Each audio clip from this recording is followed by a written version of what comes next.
नमस्कार दोस्तों, सीटेट का एग्ज़ाम 8 फरवरी को है। आपने अपनी तैयारी आरंभ करी है या नहीं, लेकिन हमने अपनी क्लासेज आरंभ कर दी है। इस चैप्टर में हम हिंदी पेडागोजी के भाषा अर्जन और अधिगम को इसमें हमने शामिल किया है। टॉप 50 प्रश्न इसमें आपको कराए जाएंगे। इसी चैप्टर से है जो PYQ हैं, यानी प्रीवियस ईयर में पूछे गए हैं। तो यह आपकी पहली क्लास है। इत्मीनान से इस क्लास को देखिए। हम अपना टॉपिक स्टार्ट करें हिंदी पेडागोजी का अर्जन और अधिगम। इससे पहले आपको सीटेट का एक सिलेबस दिखा देते हैं, जिसमें यह पहला ही टॉपिक आपको देखने को मिलेगा। दोस्तों, यहाँ आप देख सकते हैं कि हमारे सीटेट का चैप्टर है और सीटेट की जो भाषा नंबर 1 को आप देख सकते हैं, जो हिंदी, अंग्रेजी या फिर कोई आप चूज करते हैं, तो उसमें यहाँ पे 15 नंबर की आपकी पेडागोजी पूछी जाती है और 15 नंबर के पैसेज, 2 पैसेज होते हैं, अनुच्छेद होते हैं, वो पूछे जाते हैं। तो यहाँ पर आप जो पेडागोजी है उसके सेक्शन को देखिए, भाषा अधिगम और अर्जन। यही है भाषा अर्जन, कि बच्चे भाषा अर्जन कैसे करते हैं, और यही टॉपिक नंबर 1 है। और आने वाले समय में 15 से 20 क्लास में आपका बिल्कुल सारा टॉपिक क्लियर कर दिया जाएगा। और सारे टॉपिक में, हर एक टॉपिक में 50 प्रश्न PYQ के होंगे, जो प्रीवियस ईयर के पूछे गए हैं। तो इस क्लास को आप कंटिन्यू करिए, हमारे साथ जुड़िए। आपकी क्लास नंबर 1 है, या पहली ही क्लास है, और इस तैयारी को अपनी आगे बढ़ाइए। टॉपिक स्टार्ट करने से पहले एक बार थोड़ी सी नज़र इस पे देख लीजिए कि दोस्तों भाषा अर्जन क्या होता है और भाषा अधिगम क्या होता है। तो देखिए, भाषा अर्जन उसे कहा जाता है जब बच्चा जन्म से जो भाषा सीखता है, यानी जो उसकी मदर टंग होती है, जब वो पैदा होता है और उसकी माता, उसके पास पड़ोस, परिवार, दादी, बुआ जो भाषा बोल रहे होते हैं, वो जब देख देख करके बच्चा जन्म से 1 या 2 वर्ष बाद जिसे बोलने लगता है, उसी को कहा जाता है भाषा अर्जन। इस भाषा को उसने अर्जित कहाँ से किया है, एक्वायर कहाँ से किया है? वो किया है अपने पर्यावरण से। कहीं स्कूल में नहीं गया, किसी किताब को नहीं उठाया, 2 साल का हुआ तभी अपने पास की भाषा बोलने लगा, चाहे जो भी हो, भोजपुरी हो, हिंदी हो, मगही हो, मैथिली हो, अंगिया हो, हरियाणवी हो, अंग्रेजी हो, जो भाषा हो, उसको जब जन्म से उसकी मम्मी जो बोल रही है देखकर बोलने लगे, तो यही भाषा अर्जन है। अधिगम क्या होता है? जब बच्चा कहाँ जाता है? स्कूल में जाता है, विद्यालय में जाता है, और वहाँ पर किताब के माध्यम से जो भाषा उसको सिखाई जाती है, जो मैकेनिकल भाषा होती है उसकी, जैसे अंग्रेजी हो सकती है, ठीक है, या फिर अंग्रेजी क्षेत्र में बच्चा पैदा हुआ है, हिंदी पढ़ रहा है तो हिंदी भी हो सकती है, या फिर कोई तृतीय भाषा हो, जैसे मॉडर्न इंडियन लैंग्वेज हो, इंडियन लैंग्वेज, या फिर मॉडर्न भाषा दक्षिण भारत की तमिल हो, तेलुगु हो। तो इसको जब किताब के माध्यम से पढ़ा जाता है तो इसको कहा जाता है भाषा अधिगम। यानी अधिगम क्या होता है? स्कूल में होता है, और अर्जन क्या होता है? ये घर पे होता है, बिना किसी मेहनत के होता है। कोई मेहनत या फिर कोई परिश्रम करने की ज़रूरत इसमें नहीं पड़ती है। इसी को कहा जाता है अर्जन। यानी देख देख करके जो भाषा सीखी जाए वही अर्जन है। और अधिगम क्या है? पढ़ पढ़ करके जो भाषा सीखी जाए वही आपका अधिगम है। तो चलिए हम अपने टॉपिक को शुरू करते हैं, और अधिगम और अर्जन आखिर होता क्या है इसको हम लोग देखते हैं। इस सीरीज को दोस्तों हमने तैयार किया है बहुत ही मेहनत से, और आपको यह सीरीज जो हम पढ़ा रहे हैं, यहीं से प्रश्न आपके CTET में बनेंगे। यानी इसके अलावा आपको कुछ करने की ज़रूरत नहीं होगी। पहले आप थ्योरी पढ़िए, और फिर 50 प्रश्नों का जो हम अभ्यास कराने जा रहे हैं उसे करके देखिए। आप बिल्कुल पाएंगे कि आप बदले बदले से हैं, और आपको इसमें आपको ज़्यादा पढ़ने की आवश्यकता नहीं है। तो पहला अब देखिए, अर्जन क्या होता है? तो देखिए, यह एक प्राकृतिक प्रक्रिया होती है। अर्जन प्राकृतिक है क्यों? क्योंकि यह विद्यालय में नहीं होती है। यह जब बच्चा पैदा होता है ना, यह विद्यालय में नहीं होती। जब बच्चा पैदा होता है तो नेचुरली जो उसके आसपास बोला जा रहा है, धीरे धीरे एक एक शब्द उसके माइंड में आता जाता है, और नेचुरल तरीके से वह सीख करके भाषा को जन्म देता है। यानी भाषा सीख लेता है और बोलने लगता है। वो चाचा बोलेगा, मामा बोलेगा, या इस बात पर डिपेंड करता है कि बच्चा किस क्षेत्र में पैदा हुआ है। बंगाल में क्षेत्र हुआ है तो बंगाली भाषा में चाचा और मम्मी कहेगा, हिंदी वाले क्षेत्र में हुआ है तो हिंदी वाली भाषा का प्रयोग करेगा। तो यह जो होती है ना, वो बिल्कुल अर्जन प्राकृतिक प्रक्रिया है। किसी भी प्रकार के विद्यालय में या मेहनत की आवश्यकता नहीं होती है। तो देखिए, बच्चा जो है कि अनुभव, परिवेश और संप्रेषण के माध्यम से भाषा अपने आप सीखता है। अनुभव के माध्यम से, संप्रेषण के माध्यम से। जब छोटा बच्चा होता है ना, तो लोग उसे अपनी गोदी में उठा करके और बहुत सी भाषाओं को पुकारते हैं, अलग अलग तरीके से बोलते हैं। वही अनुभव बच्चा लिया रहता है और धीरे धीरे भाषा अपने आप सीख जाता है। आगे देखिए, अचेतन है, यानी इसमें कोई भी प्रकार की चेतना की आवश्यकता नहीं होती। आप देखेंगे कोई दिमाग से मंद बुद्धि है, जिसे आप मंद बुद्धि कर सकते हैं, पागल नहीं कर सकते, मंद बुद्धि, वो भी भाषा बोलता है। कैसे बोलता है? क्योंकि अनकॉन्शियस तरीके से जब वो पैदा हुआ था, उसके मम्मी पापा और समाज परिवार पड़ोस वही बोल रहे थे, वो सीख गया। मातृभाषा सामान्यतः अर्जित की जाती है। अर्जित मतलब नेचुरल तरीके से सीखते हैं, यानी एक्वायर करते हैं। एक्वायर करते हैं कहाँ से? पड़ोस से, परिवार से। किसी भी प्रकार का कोई परिश्रम नहीं करते, स्वतः समझ में आने लगती है। सही गलत का दबाव नहीं होता इसमें। वातावरण में सुनना, बोलना, खेलना, बातचीत करना इसका आधार है। यानी भाषा सीखने का आधार क्या है? वातावरण है, सुनना है, बोलना है और खेल खेल में बातचीत करना ही भाषा सीखने का आधार होता है। इसके बाद देखिए, यह घर परिवार के वातावरण में होती है। बच्चा 2 या 3 वर्ष की उम्र में बिना पढ़े अपनी मातृभाषा बोलने लगता है। बिना पढ़े अपनी मातृभाषा बच्चा बोलने लगता है 2-3 साल में। इसके लिए ग्रामर के नियम जानने की कोई ज़रूरत नहीं। आप हिंदी भाषाई क्षेत्र के हैं, हिंदी बोलते हैं, तो क्या ग्रामर का नियम जानते हैं? नहीं, आपने कभी ग्रामर पढ़ा नहीं। लेकिन हाँ, अंग्रेजी यदि आप पढ़ेंगे तो सबसे पहले आपको ग्रामर का नियम ही बताया जाएगा, क्योंकि वो अधिगम है, वो अधिगम की श्रेणी में आएगी। यह बच्चे की पहली भाषा होती है और घर परिवार में सुन करके सीखता है और बोलता है। आगे देखिए, आगे दिया है, उदाहरण है कि बच्चा माँ बाप को सुन सुन करके बोलना सीख जाता है। भाषा अधिगम क्या होता है? यानी माँ बाप को देखिए सुन करके बोलता है, तो यह क्या है? अर्जन। अब हम अपने अगले टॉपिक पर चलते हैं कि अधिगम क्या होता है। तो अधिगम को हमने बताया था दोस्तों कि वह विद्यालय में सीखा जाता है। विद्यालय में सीखा जाएगा, वह प्रयास से सीखा जाएगा। यह कोई नेचुरल प्रक्रिया नहीं है, यानी अपने आप आने वाली बात नहीं है। इसको सीखना पड़ता है, इसको चेतना के माध्यम से सीखना पड़ता है, चेतना का प्रयोग करना पड़ता है अपने दिमाग का। और जो अर्जन है वो अचेतन होता है। देखिए, तो भाषा अधिगम आखिर होता क्या है? कि भाषा को स्कूल, किताबों, अध्यापक के माध्यम से सीखना ये क्या है? अधिगम है। अधिगम माने पढ़ना। अधिगम का अर्थ क्या होता है? पढ़ना। यह स्कूल में होता है। कहाँ पे होता है? स्कूल में होता है। यह सचेतन होता है। स्कूल में, कोचिंग में, ट्यूशन में, ऑनलाइन ऑफलाइन क्लास लेकर के सीखा जाता है। यह सचेतन होता है, यानी आपको सोच सोच करके बोलना और सीखना पड़ता है, सोच सोच करके। तो चेतन तरीके से नियमों को जानना होता है और अभ्यास किया जाता है इसमें। आगे देखिए कि द्वितीय भाषा, जो यह दूसरी भाषा आमतौर पर अधिगम से सीखी जाती है। देखिए, पहली भाषा कौन सी होती है? अर्जित की जाती है। जो मातृभाषा होती है, जो आपकी मम्मी बोल रही होती हैं, वो अर्जित की जाती है। और दूसरी भाषा, अंग्रेजी सीख रहे हैं, मलयालम सीख रहे हैं, कन्नड़ सीख रहे हैं, तो वो अधिगम से अर्जित की जाती है। यानी मेहनत लगता है उसमें, उसको प्रयास के माध्यम से सीखा जाता है। इसमें व्याकरण का नियम रटना पड़ता है, याद करना पड़ता है, अभ्यास करना पड़ता है। आप ग्रामर अंग्रेजी का पढ़ते हैं ना, ग्रामर, तो क्या करते हैं? अभ्यास ही तो करते हैं, वर्ड मीनिंग रटते हैं, नियम याद करते हैं, व्याकरण सीखते हैं। आगे क्या दिया है कि गलतियों को सुधारा जाता है और परीक्षाएं होती हैं। जी हाँ, गलतियों को सुधारा जाता है और परीक्षाएं भी ली जाती हैं द्वितीय भाषा की। यह पढ़कर सीखा जाता है। उदाहरण के लिए स्कूल में अंग्रेजी, उर्दू और व्याकरण पढ़ना ही क्या होता है? अधिगम। गणित पढ़ना भी अधिगम है, लेकिन वो भाषा के क्षेत्र में नहीं आएगा। उसकी नई शब्दावली जो होती है, नई शब्दावली गणित की, वो आएगी आपकी अधिगम में।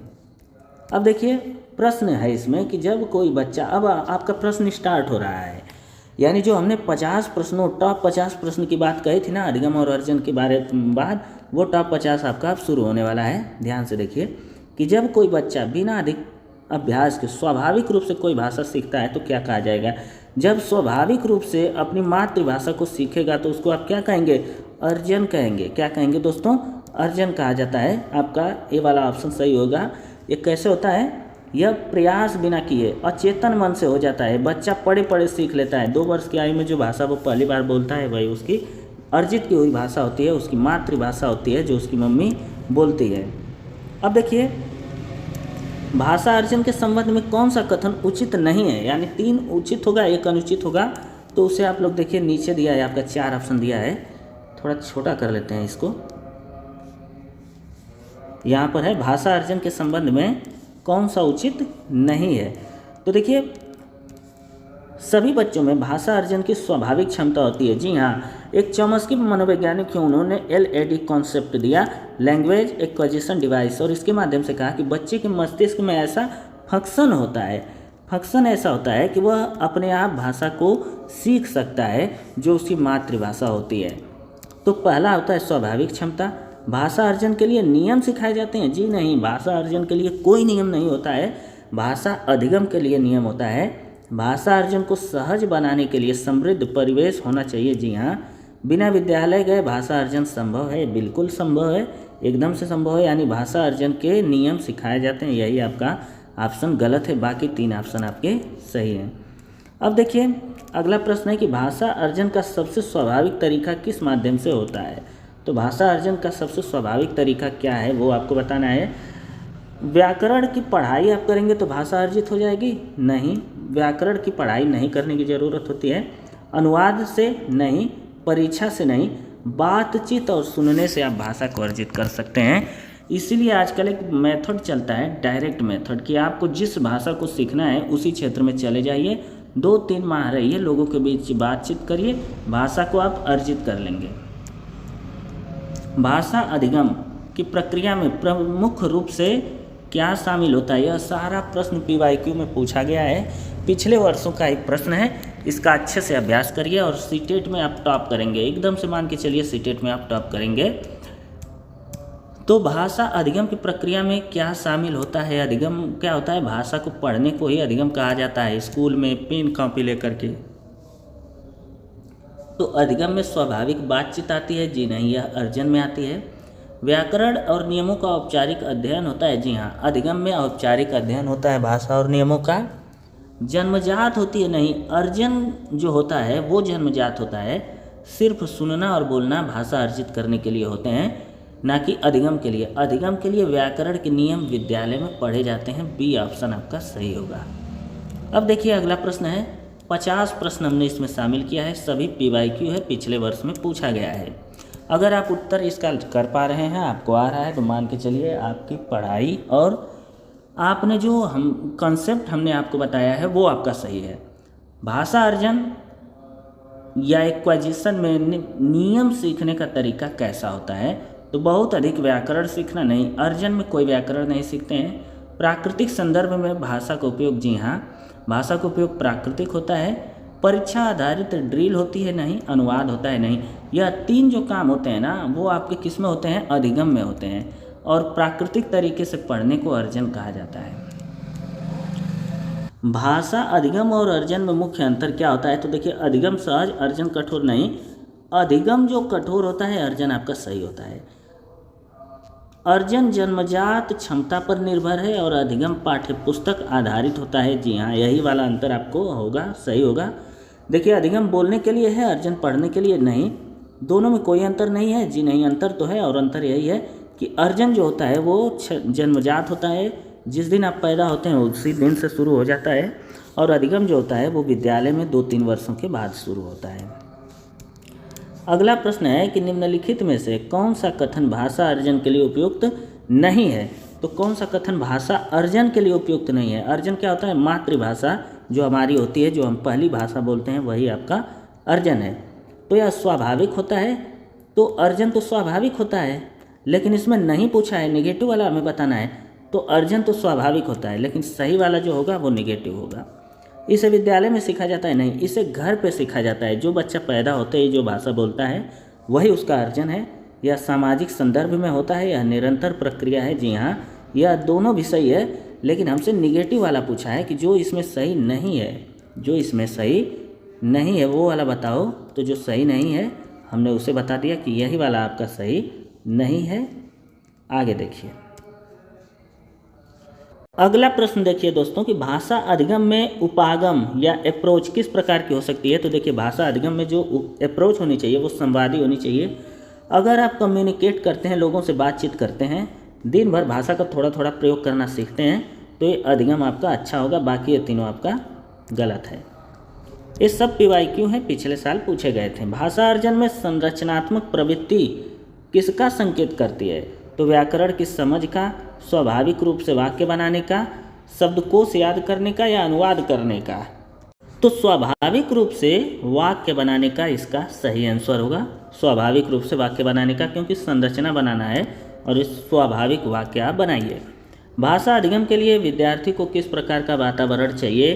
तो देखिए भाषा अधिगम के लिए विद्यार्थी को समृद्ध परिवेश चाहिए। जी हाँ, कम बोलचाल वाला वातावरण चाहिए, नहीं, बोलचाल अच्छी हो तो भाषा अधिगम अच्छा होगा, क्योंकि नए नए शब्द जब तक बच्चा सुनेगा तभी वो बोलना सीख पाता है। समृद्ध परिवेश चाहिए। अगला देखिए, ये देखिए किताबों पर निर्भरता वगैरह ये सब गलत है, निगेटिव बातें हैं। भाषा अर्जन में त्रुटियों का होना सामान्य क्यों है?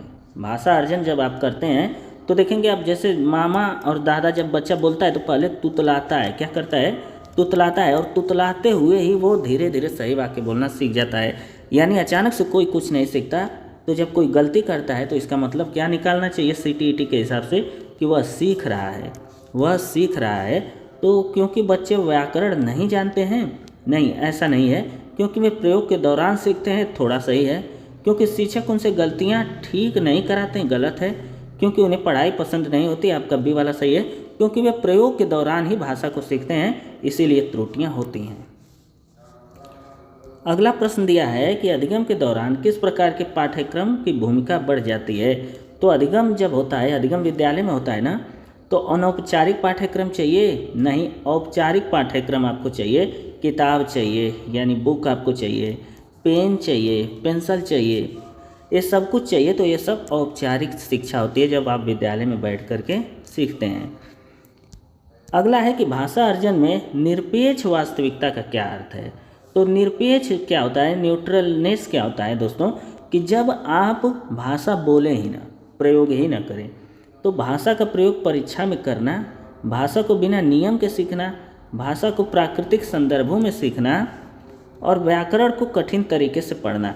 तो देखिए, भाषा अर्जन में निरपेक्ष स्वाभाविकता है कि भाषा को प्राकृतिक संदर्भों में सीखना, आपका सी वाला ऑप्शन सही हो जाएगा। अगला है कि भाषा अधिगम के समय शिक्षक की भूमिका क्या होती है? तो भाषा अधिगम के समय शिक्षक की भूमिका केवल पर्यवेक्षक की होती है। यही वाला आपका सही होगा। व्याकरण विशेषज्ञ की चाहिए नहीं, परीक्षा निर्माता की चाहिए नहीं, संवाद संरक्षक की चाहिए, ऐसा नहीं है, मार्गदर्शक की चाहिए। तो यहाँ पे केवल शब्द जो है ना, एक तरीके का निगेटिव शब्द है, इसलिए थोड़ा ए वाला आंसर नहीं होगा आपका। यहाँ पे हो जाएगा कि संवाद संरक्षक हो और मार्गदर्शन करे बच्चों को, तो वो अच्छे से अधिगम कर पाएंगे। अब देखिए CALP क्या होता है, कॉग्निटिव एकेडमिक लैंग्वेज प्रोफिशिएंसी। तो देखिए, दिमागी संरचना से संबंधित यह बात है। जब आप दिमाग का इस्तेमाल करते हैं तो इसी को कॉग्निटिव कहा जाता है। तो इसमें है कि काल्प यानी कॉग्निटिव एकेडमिक लैंग्वेज प्रोफिशिएंसी भाषा अधिगम में किससे संबंधित है? तो रोज़मर्रा की भाषा से, अकादमिक और विशिष्ट भाषा से। यही वाला आपका सही है। जब आपकी अकादमिक भाषा की बात हो ना, तो यही आपका बिल्कुल सही हो जाएगा। और हमें जो भाषा प्रयोग भी करना चाहिए ना, वो एकेडमिक भाषा का प्रयोग करना चाहिए, जो प्रोफेशनल तरीके से प्रयोग में होती हो, प्रयोग की जाती हो। तो CALP क्या है, अकादमिक भाषा है आपकी। भाषा अर्जन के सिद्धांत में नोम चॉम्स्की का क्या योगदान है? देखिए, नोम चॉम्स्की बहुत ही गजब का कॉन्सेप्ट दिए हैं। इन्होंने कहा कि व्याकरण सार्वभौमिक होता है। सार्वभौमिक का मतलब होता है कि वो केवल एक के लिए मान्य होता है। जैसे यदि व्यक्ति का बच्चा है, आदमी का बच्चा है, तो उसके लिए जो उसका मार्गदर्शक या भाषा सार्वभौमिक होगी, वो आदमी वाला ही फॉलो करेगा। किसी गधे की भाषा का या भैंस की भाषा या सांपों की भाषा का प्रयोग बच्चा नहीं करेगा। इसी तरह गधा भैंस की भाषा का प्रयोग नहीं करेगा, यही सार्वभौमिक है। इसके बाद नोम चॉम्स्की ने कहा कि देखिए, सभी के मन में एक कॉन्सेप्ट होता है जिसको LAD बोला जाता है, लैंग्वेज एक्विजिशन डिवाइस बोला जाता है। और लैंग्वेज एक्विजिशन डिवाइस क्या करता है कि भाषा को अपने परिवेश से एक्वायर करता है। क्या करता है दोस्तों? एक्वायर करता है, अर्जित करता है। यही बताया नोम चॉम्स्की ने। अब हम देख लेते हैं इसमें क्या है कि वह व्याकरण को अनदेखा करते हैं। जी नहीं, उन्होंने यूनिवर्सल ग्रामर का सिद्धांत दिया। जी हाँ, अभी हमने उन्हें बताया। अनुवाद को बढ़ावा दिया और परीक्षा मूलक पे जोर दिया। नहीं, यूनिवर्सल ग्रामर के कॉन्सेप्ट को समझाया उन्होंने। अगला है कि भाषा अधिगम में मौखिक पुनरावृत्ति का उपयोग क्यों किया जाता है? तो भाषा अधिगम में मौखिक पुनरावृत्ति का प्रयोग व्याकरण याद करने के लिए थोड़ा सही है, शब्दावली मजबूत करने के लिए, अनुवाद बेहतर करने के लिए, बच्चों को व्यायाम दिलाने के लिए।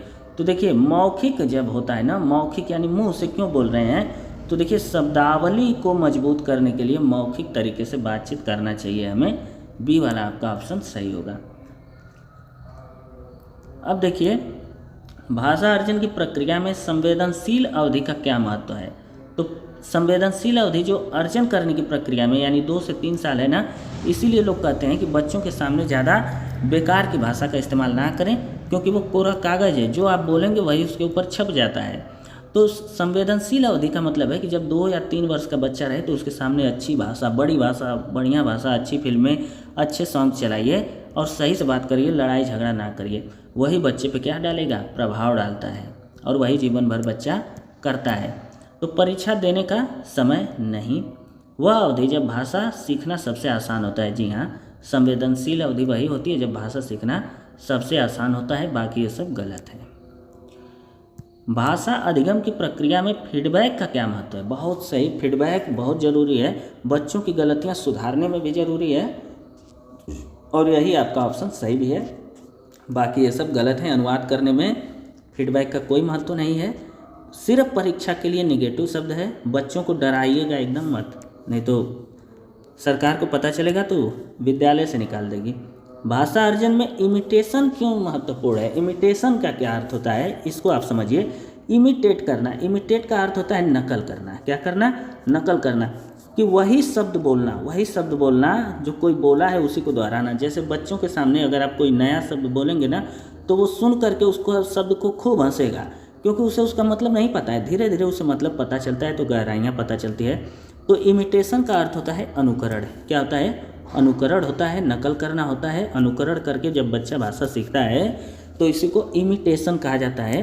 तो बच्चों के सामने अच्छी भाषा का प्रयोग करिए, क्योंकि बच्चे सरल अनुकरण से भाषा सीखते हैं। जी हाँ, क्योंकि उन्हें व्याकरण में उन्हें सिखाया जाता है नहीं, क्योंकि अनुवाद सही कर पाते हैं नहीं, क्योंकि कोडिंग आती है नहीं, क्योंकि बच्चे भाषा अनुकरण से सीखते हैं, देख देख कर सीखते हैं।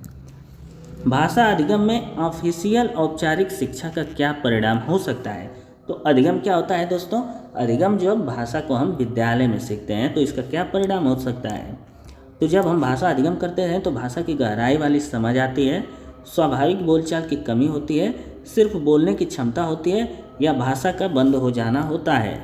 तो जब आप औपचारिक शिक्षा लेते हैं तो भाषा के समझ की गहराई आपकी बढ़ जाती है। ए वाला सही हो जाएगा।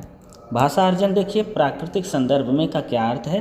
तो कक्षा में व्याख्यान देना, घर खेल में बातचीत जैसे वास्तविक जीवन के संदर्भ। तो यही वाला आपका सही होगा, बाकी ये दोनों आपके गलत हो जाएंगे। अब भाषा अधिगम के सिद्धांत में इंटरेक्शन क्यों आवश्यक है? इंटरेक्शन क्या होता है? एक दूसरे से बातचीत करना है। एक बंदा यहाँ खड़ा है और एक बंदा यहाँ खड़ा है और दोनों आपस में बातचीत कर रहे हैं, इंटरेक्शन कर रहे हैं, तो इससे शब्दावली समृद्ध होती है और उस भाषा में उत्तर देने की समझदारी की बातें बढ़ती जाती हैं। तो भाषा अधिगम के सिद्धांत में इंटरेक्शन, क्योंकि शिक्षक व्याकरण समझाता है। जी नहीं, क्योंकि संवाद और सहभागिता से सीखने में मदद मिलती है। जी हाँ, यही वाला आपका ऑप्शन बिल्कुल सही हो जाएगा। अब अगला देखिए, प्रश्न है कि इनपुट या हाइपोथेसिस किसने प्रस्तुत किया? तो देखिए स्टीफन क्रेसन ने इसे प्रस्तुत किया, इसे याद रखिएगा और लिख लीजिए। अगला देखिएगा, अधिगम के लिए नियम आधारित शिक्षण किस प्रकार काम करता है? नियम आधारित शिक्षण की अगर हम बात करें तो बच्चे स्वाभाविक रूप से सीखते हैं। देखिए अधिगम के लिए, अधिगम में क्या होता है कि आपको किताब लेके पढ़ना होता है, तो स्वाभाविक रूप से सीखते हैं नहीं। शिक्षक व्याकरण नियमों को स्पष्ट रूप से सिखाते हैं। जी हाँ, बिल्कुल सही है। यहाँ पर नियम को स्पष्ट रूप से सिखाते हैं और अनुवाद को प्राथमिकता देते हैं, संवाद को बढ़ावा देते हैं। सबका सब सही है, इसमें एक ही इसमें गलत है। लेकिन आपसे पूछा है जो वो पूछा है कि नियम आधारित शिक्षण, तो शिक्षण क्या करता है? व्याकरण के नियम को शिक्षक सिखाता है। अब आगे देखिए, भाषा अर्जन में संशोधनात्मक अधिगम कब जरूरी होता है? तो संशोधनात्मक अधिगम जब बच्चे पहले से भाषा जानते हों, जब बच्चे भाषा में पिछड़ रहे हों। अब आगे देखिए, जब व्याकरण का ज्ञान अधिक हो और जब अनुवाद कर रहे हों। तो अर्जन में संशोधन क्या है कि जब बच्चे पहले से भाषा जानते हों तब आप संशोधन कर सकते हैं, उनकी त्रुटियों में सुधार आप कर सकते हैं। पहला वाला आपका सही हो जाएगा। भाषा अधिगम में बच्चों की मोटे और सूक्ष्म भाषा त्रुटियां कैसे होती हैं? इसका उत्तर दीजिए आप लोग। तो इसका जो सही ऑप्शन हो जाएगा वो होगा आपका, वे धीरे धीरे सुधारते हैं क्योंकि उन्हें नियम सिखाया जाता है। जबकि वे हमेशा गलत व्याकरण का उपयोग करते हैं? नहीं, वे कभी नहीं सुधरते। नहीं, बच्चे सुधरते हैं। वे अनुवाद करते हुए गलती करते हैं, करते तो हैं लेकिन बी वाला आपका इसमें सही होगा। आगे देखिए कि भाषा अर्जन के दृष्टिकोण में मन स्थिति संपन्नता का क्या मतलब है। तो मन स्थिति संपन्नता मन से संबंधित है, यानी भावनात्मक और मनोवैज्ञानिक बाधाएं जो सीखने को प्रभावित करती हैं। अगर मानसिक रूप से आप तैयार हैं तो भाषा जल्दी सीख लेते हैं, अन्यथा भाषा सीखने में समय लगता है। भाषा अधिगम की प्रक्रिया में मूल्यांकन का सबसे उपयुक्त तरीका कौन सा है। तो सिर्फ लिखित परीक्षा नहीं, निरंतर आकलन करते रहिए और वो बच्चा भाषा में धीरे धीरे आगे बढ़ेगा। अब भाषा अर्जन में अनौपचारिक अधिगम का उदाहरण क्या हो सकता है। तो भाषा अर्जन में औपचारिक क्या होता है, जब आप बुक का इस्तेमाल करें, और अनौपचारिक क्या होता है, जब आप घर पास पड़ोस में भाषा को सुन करके सीखें, तो अनौपचारिक है। तो भाषा अर्जन में कक्षा में व्याकरण पढ़ाई जाती है, नहीं, घर पर माता पिता से बातचीत करते हैं, यही वाला आपका सही हो जाएगा। इसके बाद देखिए भाषा अधिगम में संरचित इनपुट क्यों महत्वपूर्ण है। क्योंकि यह सरल व्याकरण को सरल बनाता है, संरचित इनपुट, स्ट्रक्चर्ड इनपुट। ध्यान से पढ़िएगा चारों ऑप्शन। क्योंकि यह व्याकरण को सरल बनाता है, क्योंकि यह सहज सीखने को रोकता है, क्योंकि यह सिर्फ परीक्षा के लिए है, नहीं, क्योंकि यह भाषा की गहराई से समझ देता है। तो जी हाँ, यह भाषा को गहराई से समझ देता है और यह सहज सीखने से रोकता है, ऐसा भी नहीं है। व्याकरण को सरल बनाता है, ऐसा भी नहीं है। डी वाला आपका ऑप्शन सही होगा। आगे आपका दिया हुआ है वही वाला है, इसके आगे चलते हैं। पिछला प्रश्न ही रिपीट था। मध्यम स्तर, प्राइमरी स्तर जो होता है, जो 6 से 8 के लिए यह कह रहा है कि जो मध्यम स्तर है में भाषा अधिगम के अंतर्गत शिक्षक किस कौशल पर ध्यान देता है। तो बहुत अधिक व्याकरण, सुनने और बोलने पर, सिर्फ लिखने पर, अनुवाद करने पर, तो नहीं, सिर्फ लिखने अनुवाद करने नहीं, सुनने और बोलने पर बल देता है और व्याकरण पर भी बल देता है। तो जो मध्यम स्तर को अगर आप देखें भाषा अधिगम में, तो बहुत अधिक व्याकरण पे आपका जोर देता है, क्योंकि व्याकरण सबसे ज़्यादा उसमें पढ़ाया जाता है। इसके बाद देखिए भाषा अर्जन की प्रक्रिया में स्वचलितता का क्या मतलब है। तो भाषा सहज और बिना सोच समझ के उपयोग करना जो होता है, ये नहीं है। स्वचलितता थोड़ा सा इसको ध्यान से देखना पड़ेगा। जी हाँ दोस्तों, बी वाला है इसका सही होगा, राइट आंसर है बी उसका। आगे देखिए कि भाषा अधिगम में माध्यम शिक्षा का प्रभाव कैसे हो सकता है। तो यह भाषा सीखने को धीमा कर देती है, नहीं, यह भाषा संरचना की अच्छी समझ पैदा करती है। बी वाला आपका सही होगा। अब देखिए भाषा अर्जन में उपयोग आधारित अभ्यास क्यों महत्वपूर्ण है। यह इसलिए महत्वपूर्ण है क्योंकि बातचीत, खेल, कहानी वगैरह में भाषा का इस्तेमाल बेहतर तरीके से हो सकता है। बी वाला सही है। आगे देखिए कि भाषा अधिगम की प्रक्रिया में मल्टीमीडिया यानी सोशल मीडिया, इंस्टाग्राम, फेसबुक, पत्रकारिता, पत्र, पेपर, न्यूज़पेपर का, पोस्टर, बैनर का क्या महत्व है। यह सब मीडिया के अंतर्गत आता है। तो व्याकरण को जटिल बनाना, दृश्य और श्रव्य माध्यमों से आसान बनाना, व्याकरण को बी सही होगा। अगला है कि भाषा अर्जन में संवादी उपागम की क्या भूमिका है। तो संवादी उपागम वास्तविक संदर्भ में भाषा का आप प्रयोग करना सीखते हैं। अगला है कि भाषा अधिगम में प्रतिक्रिया कब और कैसे देनी चाहिए। हर गलती पर तुरंत नहीं जी, बार बार प्रयोग कराइए बच्चे से, हर गलती पर डांटिए, प्रतिक्रिया मत दीजिए। यही आपका धीरे और सहायक तरीके से, ताकि सीखने की प्रक्रिया बाधित न हो। भाषा अर्जन सिद्धांत के अनुसार गुप्त व्याकरण क्या है। तो गुप्त व्याकरण आपका क्या है कि वह व्याकरण जो बच्चे प्राकृतिक रूप से ग्रहण करते हैं बिना नियमों को जाने, यही गुप्त व्याकरण आपका होता है। अगला है कि भाषा अधिगम में खेल कूद गतिविधियाँ क्यों सहायक हैं। क्योंकि भाषा को प्रयोगात्मक ढंग से लागू करती हैं, यही आपका सही होगा। अगला देखिए है कि भाषा अर्जन के सिद्धांत में मानसिक फिल्टर का क्या अर्थ है। यही वाला है आपका, बच्चों की मानसिक और भावनात्मक बाधाएं जो भाषा सीखने में बाधा डाल सकती हैं। इसके बाद देखिए भाषा अधिगम में पुनरावलोकन पाठ क्यों जरूरी है। क्योंकि बच्चे हमेशा पहली बार में बहुत कुछ नहीं समझ पाते, यही आपका सही है कि बार बार दोहराइए, बच्चों को बार बार बताइए, तब वो समझ पाते हैं। अगला है भाषा अर्जन की प्रक्रिया में सक्रिय इनपुट का क्या महत्व है। तो भाषा में भाग लेते हैं, जो छात्र भाषा में भाग लेते हैं, बोलते और प्रश्न पूछते हैं, यही है सक्रिय इनपुट। क्योंकि वह दिमागी रूप से बच्चे उसी भाषा में मौजूद होते हैं। अगला प्रश्न देखिए, भाषा अधिगम में नन भाषाई संकेत जैसे हाव भाव क्यों चाहिए? तो देखिए, हाव भाव से ही ना अर्थ स्पष्ट होता है। कोई हाथ हिला करके, नज़र दिखा करके, टेढ़ा तिरछा करके बात करता है ना, तो उससे उसके भावों को की प्रकटता स्पष्ट होती है। अगला देखिए कि भाषा अर्जन में संवादात्मक गलती समाधान का क्या अर्थ है? तो बी वाला आपका सही है कि आप जो है कि भाषा के उपयोग के संदर्भ में त्रुटियों को सुधारिए और उपयोगकर्ता बातचीत कर रहा हो तो उसे भी देखिए। अगला है, भाषा अधिगम के दृष्टिकोण में भाषाई आत्मविश्वास क्यों महत्वपूर्ण है? क्योंकि इससे छात्र परीक्षा में नहीं डरता? ऐसा नहीं है, क्योंकि बच्चे प्रयोग करने से नहीं डरते हैं और अधिक बोलते हैं, इसीलिए। अगला देखिए, भाषा अर्जन की प्रक्रिया में संवेदना संचालक वातावरण कैसा होना चाहिए?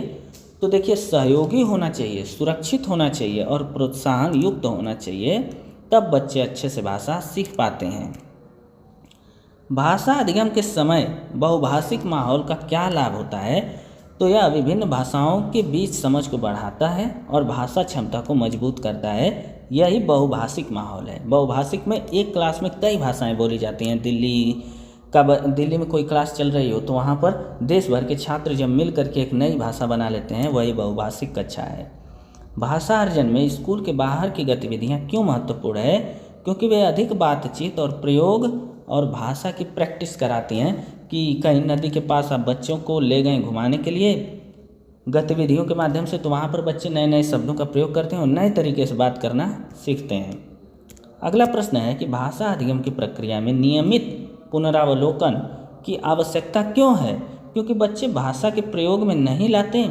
यही वाला आपका सही भी है कि नियमित पुनरावलोकन इसलिए आवश्यक है क्योंकि बच्चा एक दिन अगर कोई शब्द सीख गया, और अगर आपने उसका अभ्यास नहीं कराया बार बार बुलवाकर, इसलिए बार बार चैप्टर को याद करवाया जाता है, समझाया जाता है कि बच्चे भाषा को धीरे धीरे सीखते जाएं, याद करते जाएं। अब आगे देखिए, भाषा अर्जन सिद्धांत में सनुपात इनपुट का क्या अर्थ है? बिल्कुल यही है कि भाषा देना जो थोड़ा कठिन हो लेकिन सीखने के स्तर के करीब हो, इसी को सनुपात कहते हैं। यानी अनुपात जिसे आप कहते हैं कि बच्चा अगर चौथी क्लास का है तो उसकी भाषा जो हो वो चौथी क्लास के अनुकूल हो और एक लेवल हल्की सी ऊपर हो ताकि वह उसको सीख सके। तो ये रहे दोस्तों हमारे कुल 50 प्रश्न। आपको यह वीडियो कैसी लगी हमें ज़रूर बताइए। चैनल पे नए हैं तो जुड़िए और हम अपने इस चैनल पर सारे सब्जेक्ट को पूरी तरह से कराकर आपका सीटेट क्वालिफाई कराएंगे।